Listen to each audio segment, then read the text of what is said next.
এতটাই বেশি যে একটা জাতির মননে মেধায় মিশে থাকে, তাকে আসলে ছেদ করা, ধ্বংস করা যায় না।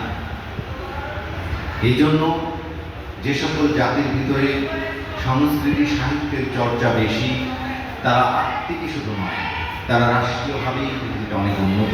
পৃথিবীর উন্নত রাষ্ট্রগুলোর দিকে যদি আমরা তাকাই, তা দেখতে পারব।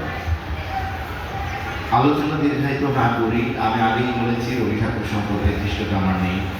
আমি স্কুল লাইফে আবৃত্তি করতাম, সেখানে খুব বেশি আমার রবি ঠাকুর এবং নজরুলের কবিতা থাকতো।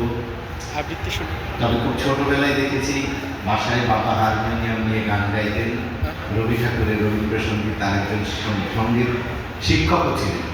তবলা এবং হারমোনি দেখে বড় হয়েছি, কিন্তু আফসোস একটাই, জীবনে গান গাইতে পারিনি। আবৃত্তি শুনবো স্যার, তাহলে আমরা পারিনি। যাই হোক, সবার দিয়ে সবকিছু হবে না, বাট আমি খুব ভালো একজন লিসেনার, শোনার চেষ্টা করি। অবসর সময় আমি গান শুনি, কবিতা আবৃত্তি শুনি।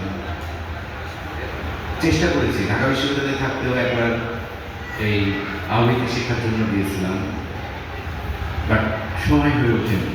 সায়েন্সে পড়ার কারণে এত সময় হয়ে ওঠেনি। বাট আমার এইদিকে খুবই ইচ্ছে আছে। আমি সাহিত্য মঞ্চকে অনুরোধ করব, তারা নিয়মিত এই সাহিত্য চর্চা আমাদের এই শিল্পমঞ্চে করবে। আমি শুনেছি এখানে নাটকও তো একসময় মঞ্চ নাটক, সেটা যেন ফিরে আমরা যাই, কালের আবর্তে যেন আর হারিয়ে না যাই। প্রশাসন আপনাদের সহযোগিতা করবে, এটুকুই আশা দিতে পারি। সংস্কৃতি শেষ হলে, সাহিত্য এইসব শেষ হলে আসলে ওই জাতির অস্তিত্বই আসলে থাকে না, এটা আমরা বিশ্বাস করি। তো আগামীতে এই শিবগঞ্জে যে কোনো ধরনের সাহিত্য নিয়ে আলোচনা, অনুষ্ঠান, কবিতা আবৃত্তি, গান কিংবা মঞ্চ নাটক, এইসব বিষয়ে আগামীতে আরও হতে থাকবে।